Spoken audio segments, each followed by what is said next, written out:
भूमध्य सागरीय वन की बात करें तो भूमध्य सागरीय वन में ये वन महाद्वीपों के पश्चिमी भागों में शीतकालीन वर्षा प्रदेशों में पाए जाते हैं। प्रमुख वृक्ष की बात करें तो ओक हो गया, जैतून, चेस्टनट, पाइन आदि। यहाँ रंग बिरंगे पक्षियों की क्या होती है, अधिकता पाई जाती है। इसे वृक्ष का विश्व का फल उद्यान भी कहा जाता है। यह अग्नि से नष्ट नहीं होने वाले पौधे और सूखे में रहने योग्य जीव जंतु पाए जाते हैं। यहाँ मुख्य रूप से खट्टे फल जैसे कि संतरा, नींबू, अंगूर, नाशपाती, शहतूत, अनार आदि के लिए प्रसिद्ध माना गया है। उसके बाद में शंकुधारी वन की बात करें, शंकुधारी वन तो इनका विश्व के वन क्षेत्रों के अंतर्गत सर्वाधिक विस्तार है। इनको टैगा वनों के नाम से भी जाना जाता है। ये वन उत्तरी ध्रुवीय क्षेत्र के चारों ओर विस्तृत है। ये वन यूरोप, एशिया, उत्तरी अमेरिका महाद्वीप में उस अक्षांशों में पाए जाते हैं। इनका वर्धन काल केवल ग्रीष्म काल तक ही सीमित रहता है। इन वनों में मुलायम लकड़ी पाई जाती है। कैसी लकड़ी? मुलायम लकड़ी। प्रमुख वृक्ष की बात करें तो इन वनों में देवदार का वृक्ष, चीड़, फर, स्प्रूस, हेमलॉक आदि। वन्य प्राणी में साइबेरियन क्रेन, लोमड़ी, लमक, समूर आदि पाए गए।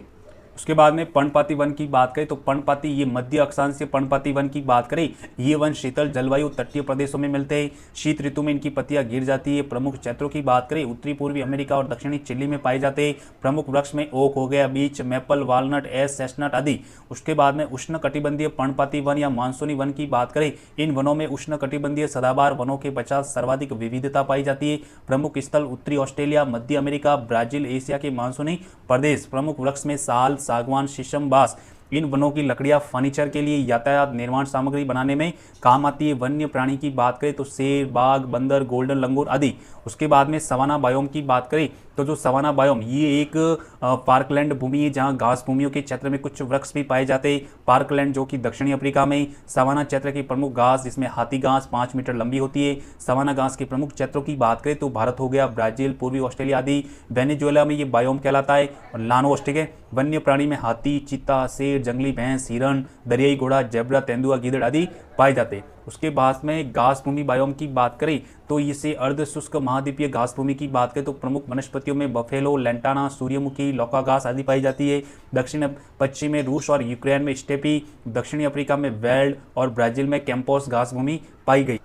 मध्य अक्षांशीय आर्द्र घास भूमि की बात करें तो ये उपोष्ण आर्द्र जलवायु प्रदेश, ऊंचे घास के मैदान। उत्तरी अमेरिका में प्रेरिस कहा जाता है, दक्षिणी अमेरिका में पंपाज, ऑस्ट्रेलिया में डाउन्स, न्यूजीलैंड में कैंटबरा, हंगरी में पुस्टाज।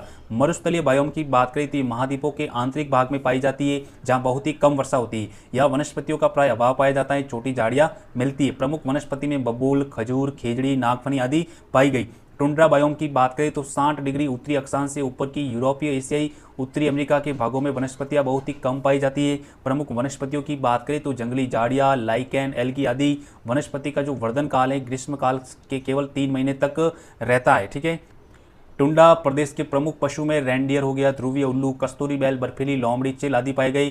टुंड्रा प्रदेश के निवासी क्या कहलाते हैं तो एस्किमो। बर्फ के घर क्या कहलाते हैं तो इग्लू। यहाँ के निवासियों का मुख्य खाद्य पदार्थ सील, मछली। जानवरों के शरीर पर मोटी चमड़ी पाई जाती है जिन्हें सर्दी से बचाती है। प्रमुख तथ्यों की बात करें तो सबसे पहले ब्राजील में घास स्थल, उष्ण कटिबंधीय घास स्थलों की बात करें तो ब्राजील में कंपोज, वेनेजुएला में लानोस, पूर्वी अफ्रीका में सवाना। शीतोष्ण कटिबंधीय घास स्थल की बात करें तो ऑस्ट्रेलिया में डाउन्स, मध्य एशिया में स्टेफी, दक्षिणी अफ्रीका में वेल्ड, उत्तरी अमेरिका में प्रेरीज और अर्जेंटीना में पंपास। दलदली क्षेत्र में उगने वाली वनस्पति हाइग्रोफाइट कहलाती है। मरुस्थलीय क्षेत्र में उगने वाली वनस्पति जेरोफाइट कहलाती है।